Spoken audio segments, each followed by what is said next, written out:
Have you ever stared into a mirror and felt a stranger looking back? Not just your reflection, but the you beneath it, craving applause, dreading criticism, wrestling with doubts. In a world of selfies, likes, and endless scrolling, are we all a little narcissistic? Or is there a deeper truth Carl Jung uncovered a century ago that could guide us to true inner balance? We live in a culture obsessed with being seen, with perfect posts, curated lives, constant validation.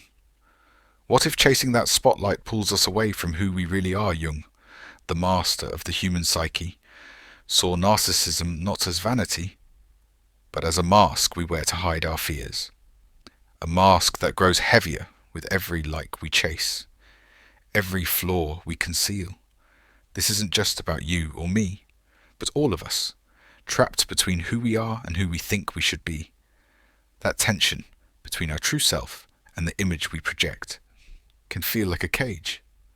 Jung offered a key, a path to freedom through understanding our deepest selves. Over the next 30 minutes, we'll explore that path, unpack why we hide behind masks, what lies in the shadows of our psyche, how to find balance in a world that demands perfection.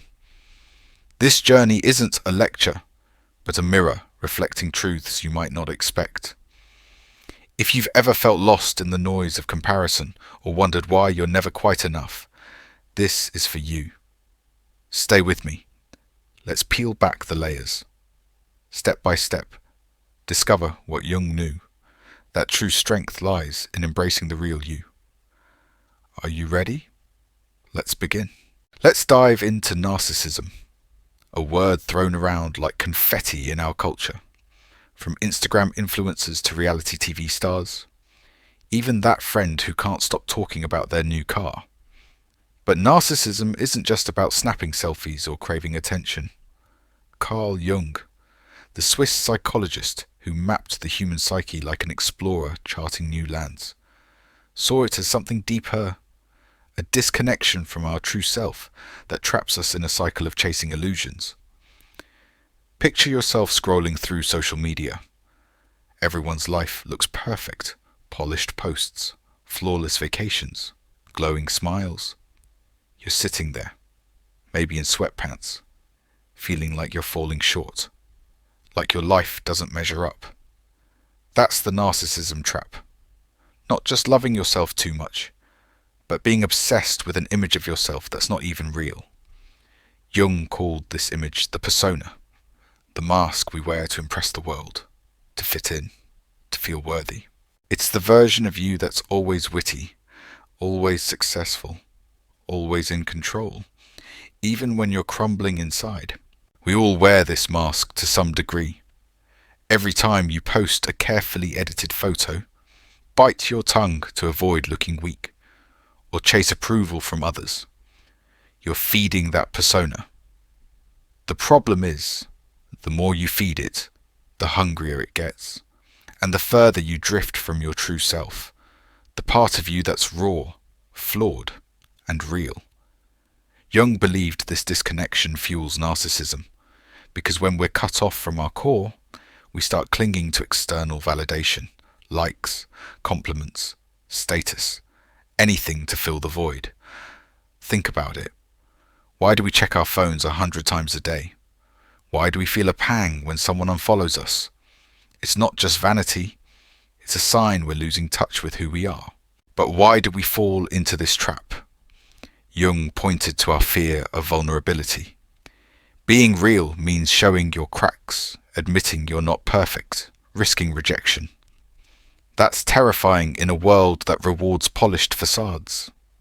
Social media amplifies this, turning life into a performance where every post is a script, every story a highlight reel. The pressure to look good, to be seen as enough, can feel relentless. Jung saw this as a modern epidemic.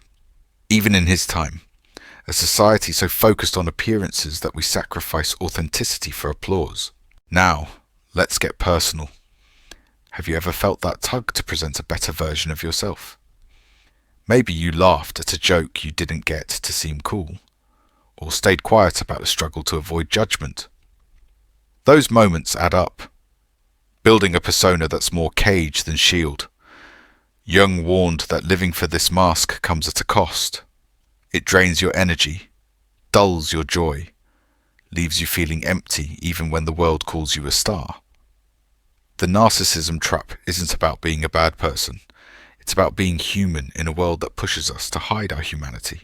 So, what's the way out? Jung didn't just diagnose the problem. He offered a roadmap. He believed the path to freedom starts with facing the parts of ourselves we've buried, the parts we're scared to show. He called this the shadow, the hidden side of your psyche, your doubts, your anger, your shame. The shadow isn't your enemy. It's a piece of you, and ignoring it only tightens the trap. By acknowledging it, you begin to loosen the mask, to reconnect with your true self. This isn't easy. It takes courage to look at what you've pushed away, but it's the first step toward balance. Before we move on, let's pause for a question. What's one thing you do to look good to others, even if it doesn't feel like you? Maybe it's pretending you're always fine, or chasing a title that doesn't fulfill you. Hold that thought, because in the next part, we'll dive into the shadow, what it really is, and why it's the key to breaking free from the narcissism trap. Stay with me. We're just getting started. We're now stepping into the core of Carl Jung's teachings, exploring the shadow, a concept that might sound elusive but resonates deeply when you unpack it. The shadow isn't a ghostly figure or some mystical evil. It's the collection of parts within you that you've tucked away, the traits, emotions, and impulses you'd rather not acknowledge, your insecurities about not being smart enough, your envy when a colleague gets praised, your anger that flares up unexpectedly, the quiet fear that you'll never measure up. These are all pieces of your shadow. Jung taught that every single one of us carries a shadow. It's as natural as your heartbeat. But here's the critical point. Ignoring it doesn't erase it. It strengthens it, quietly influencing your thoughts, your choices, your reactions in ways you might not even notice. When we talk about narcissism, the shadow plays a central role, because the more we reject it, the more desperately we cling to the persona we discussed earlier, that polished mask that projects perfection but leaves us hollow inside. Picture a moment when you felt a sharp sting of defensiveness. Maybe someone pointed out a mistake in your work, and you fired back with an excuse. Or perhaps you felt a twinge of jealousy when a friend shared their latest success. Those aren't just fleeting emotions. They're your shadow breaking through, signaling truths you've tried to bury. Jung viewed narcissism as a shield against the shadow, when we're consumed with being admired or seen as flawless. It's often because we're running from what lies beneath, the imperfections, the doubts, the raw human elements we fear make us unworthy of love. That's why we spend hours curating our online presence, dodging difficult conversations, or seeking constant approval. It's all an attempt to outrun the shadow. But this race is futile. It only makes the mask heavier, tightens the narcissism trap, and pulls us further from who we truly are. Jung's insight was revolutionary. He showed that the shadow isn't something to fear. It's a vital part of you, and embracing it is the key to becoming whole. He called this journey individuation, the process of weaving your shadow into your conscious self to become fully yourself. Not a flawless ideal, but a real, authentic person. Imagine the relief of not needing everyone's validation, of owning your missteps without crumbling, of feeling at ease with your whole self, flaws included. That's the promise of individuation, a life where you're not torn between a shiny exterior and a hidden reality, but integrated, centered, and balanced. This process starts with courage, the willingness to look at what you've avoided, to see your shadow not as a flaw, but as a teacher guiding you toward your true self. So, how does the shadow fuel narcissism? When we deny our shadow, We compensate by inflating our persona. We amplify our image to silence insecurities, chase external validation to quiet doubts, project strength to mask fear. In Jung's perspective, narcissism isn't rooted in arrogance, but in vulnerability, a fragile need to feel worthy because deep down, we're terrified we're not. Social media turns this struggle into a spectacle. It's a platform where we perform, where every like feels like a vote of confidence, every critique like a personal attack. The more we depend on this external stage, the more we disconnect from our true self, what Jung called the self, with a capital S, the deep, wise core of who you are, untouched by the world's noise or your ego's demands. The self is your foundation, the part that knows your value beyond likes or titles. Jung believed reconnecting with it is the cure for narcissism, because when you're anchored in yourself, you don't need the world's applause. You're enough as you are. But the path to the self runs through the shadow, and that's where the challenge lies. It's tough to confront your envy, your shame, your anger, and say, "This is part of me." Yet Jung urged us to do exactly that, not to condemn these parts, but to explore them, to see them as fragments of a larger whole that makes you, you. Let's ground this in reality. Recall a time you felt inadequate. Maybe you missed out on a goal, or someone didn't notice your hard work. How did you respond? Did you shrug it off, hide the hurt, or maybe snap to protect your ego? Those responses are your shadow speaking, and instead of dismissing them, Jung would say, listen closely. Ask, what's this emotion revealing? Perhaps your anger masks a fear of being overlooked, or your envy points to a passion you've neglected. The shadow holds insights into your deepest desires, and facing it is about discovery, not self-criticism. Individuation is a lifelong path, not a one-time fix, but each step toward accepting your shadow brings you closer to yourself. Jung believed this journey doesn't just transform you, it changes how you engage with the world. When you're not hiding your flaws, you're free to be compassionate, to connect genuinely, to live unburdened by a mask. Narcissism feeds on avoidance, but the shadow, when embraced, becomes a gateway to balance. Before we continue, consider this. What's one piece of yourself you've kept hidden? A feeling, a failure, a fear. Just notice it. In the next part, we'll dive into practical steps to confront your shadow and connect with yourself. Tools to escape the narcissism trap and find the balance Jung envisioned. Stay with me. We're building momentum. We've uncovered the narcissism trap and explored the shadow. Now, let's walk the path Carl Jung laid out to find inner balance, a journey that's practical, transformative, and within your reach. Jung's approach isn't about chasing perfection or erasing your flaws. It's about becoming whole, integrating your shadow with your conscious self to live authentically. This process, called individuation, is the antidote to the disconnection that fuels narcissism. And it starts with actionable steps you can take today. Let's break it down into 3 practices, inspired by Jung, to help you loosen the grip of the persona, face your shadow, and connect with your true self, the deep, wise core that anchors you beyond the world's noise. First, face your shadow with curiosity, not judgment. The shadow, as we've discussed, holds your hidden parts, the anger, shame, or insecurity you've pushed away. Instead of ignoring these feelings, lean into them.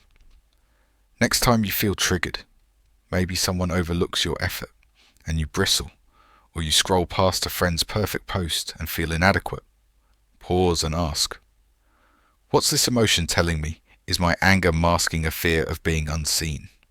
Is my envy pointing to a dream I've shelved? Jung was a big believer in journaling. So try writing down these moments. Describe the feeling. where it came from, what it reveals about your needs. This isn't about fixing yourself. It's about listening, like having a conversation with a part of you that's been ignored. Over time, this practice softens the shadow's hold, making it less a threat and more a guide. It's not easy. Facing your flaws takes guts, but each honest look chips away at the narcissism trap, freeing you from the need to hide behind a perfect mask. Second, question your persona, the image you project to the world. We all wear masks. The confident professional, the always happy friend, the flawless influencer. But these roles can become cages, keeping you from your true self. Take a moment to reflect. Are you showing up as you, or as who you think others expect? Try small experiments to test this. Share a raw, unfiltered thought with a trusted friend. Maybe admit you're struggling instead of saying you're fine. Or post something real online. Not a highlight, but a moment of vulnerability, like a lesson learned from a mistake. These acts feel risky. They strip away the polish, but they're liberating. Jung taught that the persona is only harmful when it overshadows your authenticity. By questioning it, you reclaim space for your true self, reducing the need for external validation that fuels narcissism. Start small, one honest moment at a time, and notice how it feels to be seen as you are, not as a curated image. These first two steps, facing your shadow and questioning your persona, work together to dismantle the narcissism trap. They require patience. You're not going to unravel years of habits overnight, but each effort builds momentum. Jung's path isn't about quick fixes. It's about steady progress toward balance, where you're not split between a mask and a hidden shadow, but whole, grounded in yourself. As you practice, you'll notice a shift. Less need to prove yourself, more ease in your own skin. This is the foundation for the third step, which we'll explore next. Connecting directly with yourself to find lasting inner balance. Now, let's move to the third step, connecting with yourself, the core of Jung's vision for inner balance. The self, with a capital S, is the essence of who you are, deeper than your ego, wiser than your fears, untouched by the world's demands for perfection. It's the part of you that knows your worth, even when the likes don't roll in or the spotlight fades. Narcissism thrives when we're cut off from this core, chasing external approval to fill the gap. Jung believed that reconnecting with the self is the key to freedom, and it's accessible through quiet, intentional practices that anyone can do. One way to tap into yourself is through reflection. Set aside 10 minutes a day to sit quietly, no phone, no distractions, and ask, what do I really want? Not what the world expects, but what matters to me. Maybe it's pursuing a passion you've sidelined, or simply feeling at peace with who you are. Write down what comes up. Jung saw this as a dialogue with your deeper self.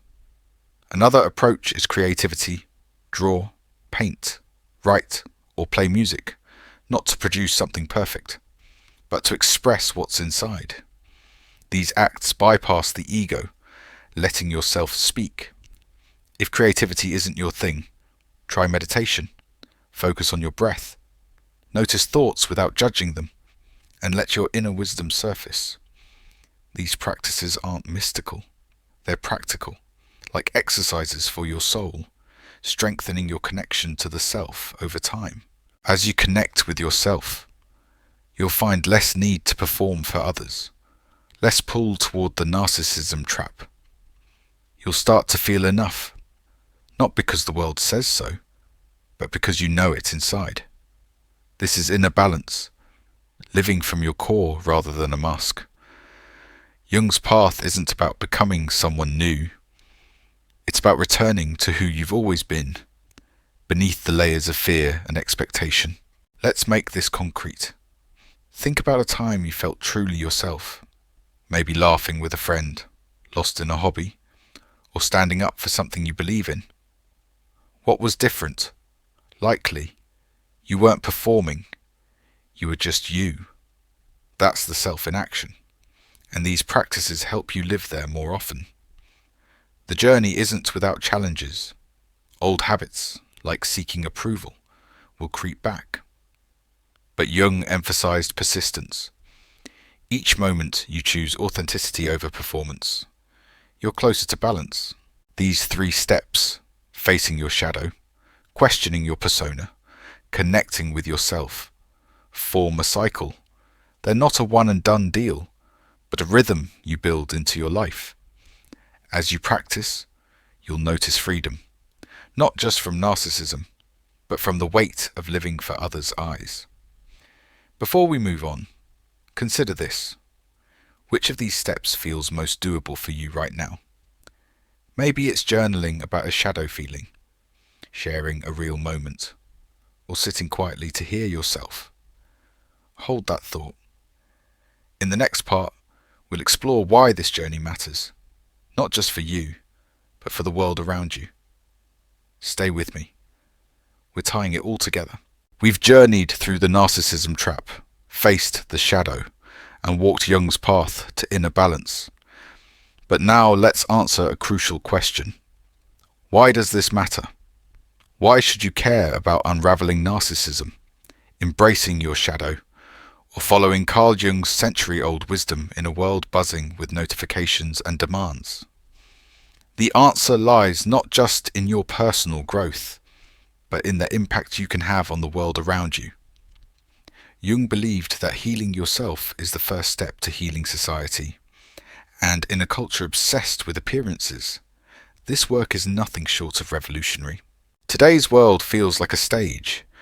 Everyone's performing, chasing likes, followers, or status to prove they're enough.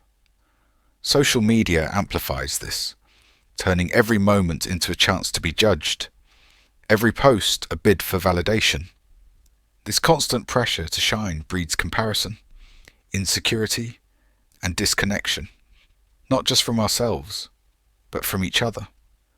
When we're trapped in the narcissism cycle, always polishing our persona, we're less present for the people we love, less open to real connection, less willing to show up as we are. Jung saw this as a collective problem, a society so focused on external worth that we lose the depth of human relationships. But here's the power of his vision. When you break free from that trap, you don't just change your life, you change the space around you. Imagine a world where people aren't hiding behind masks, where vulnerability isn't a weakness but a strength. When you face your shadow, question your persona, and connect with yourself, you become a beacon of authenticity. You show up differently, listening without needing to prove you're right, sharing without needing applause, loving without needing to control. This shift ripples outward. Your courage to be real inspires others. Your honesty creates space for others to drop their masks. Your balance fosters trust in a world starving for it. Jung taught that the individual's inner work is the foundation of a healthier society, because when you're grounded in yourself, you're free to lift others up, to build bridges instead of walls. Narcissism, at its core, is about scarcity, the fear that there's not enough worth to go around, so we compete, compare, and cling to validation. But Jung's path flips this. It's about abundance. Knowing your value comes from within, not from outshining others. When you live from this place, you stop seeing people as threats or mirrors for your ego. You see them as allies, as humans with their own shadows and selves. This perspective heals relationships.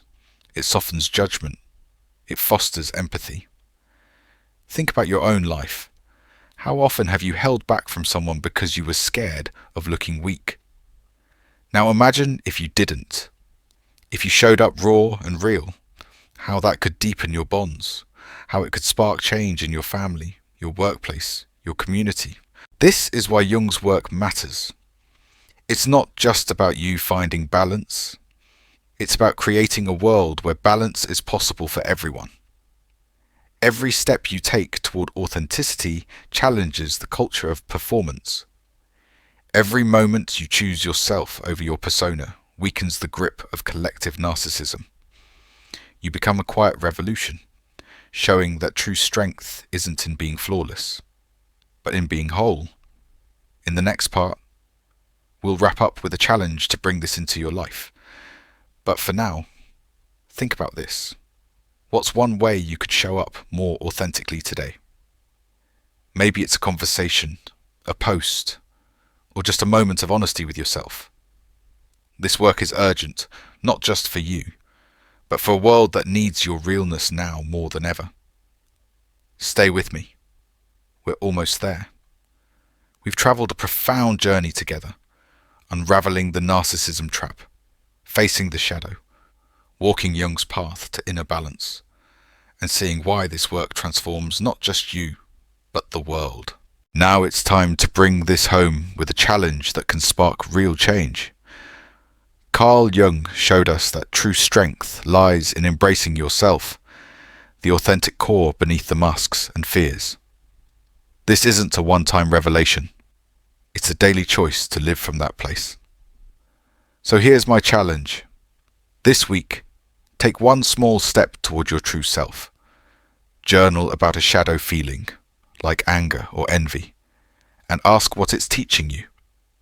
Share a raw, honest moment with someone, maybe admitting a struggle instead of hiding it, or sit quietly for 10 minutes, asking what you truly want, not what the world demands. These steps are simple but powerful.